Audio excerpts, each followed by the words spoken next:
Hello, my name is Ogden Kirk, and I'm interviewing my mom on her business Reset and Renew. And I'm just going to ask her a few questions today. What was your degree in, and where did you go to college? I went to school at Ohio University in Athens, Ohio, not Ohio State. And my degree, I have a business degree in marketing. So I have a BA in marketing from the School of Business from OU. So, what do you do for a living now? I have my own business, which is called Reset and Renew. And I've had that business actually for several years. I started my own business 15 years ago, which was color and design solutions. And I was doing design work and freelancing for a builder. And then about 5 or 6 years ago now, I switched careers and got more schooling, switched careers, and started Reset and Renew. Nice. When did you start your business? It was the first Oh, one was about, I know it was 15 years ago in starting July 1st, but I've had Reset and Renew for about 5 or 6 years. Gotcha. Do you have any current employees? I have no employees, and I'm a service-based business, so I'm not selling any goods. I have found that that's just been easiest. I don't really need any other employees. I don't want any overhead. That's fair. What are your hours like? I have very flexible hours. That's one of the reasons I started my own business. Actually, when I started my first business, Color and Design Solutions, I have two boys and they were younger, and my goal was to be around a lot for them. And so I wanted something that was very flexible, and my business grew very organically.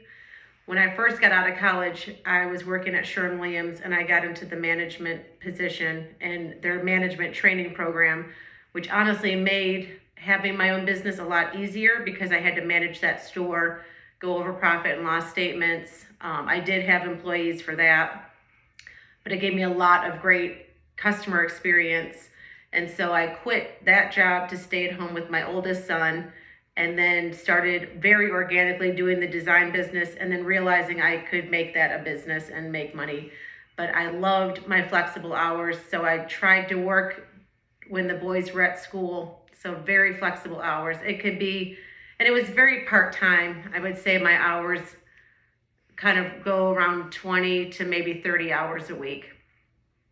That's fair. What were your thoughts when you decided to start a company?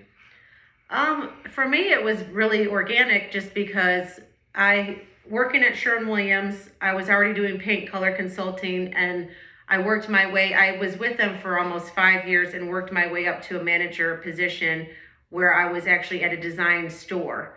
So, which was very different than the typical Sherwin-Williams store, because I was working with architects and designers, and I got trained in paint color so I could do consulting. And so then when I stopped to have Colin, basically I'd be at friends' book clubs or parties, and someone would say, "Oh, I don't like my dining room color." And I would say, "Oh, I'll come back tomorrow and we'll go ahead and select colors."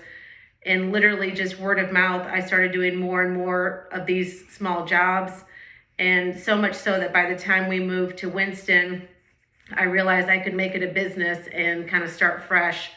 So I went downtown Winston-Salem, to the deeds office to register my name, which, like I said, was Color and Design Solutions.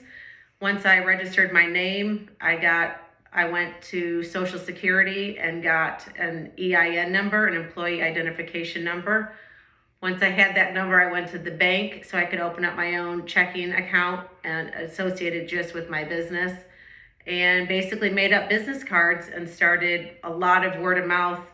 I guess not really advertising, but a lot of, passing out business cards and stuff like that. Have you encountered any challenges since you started your business?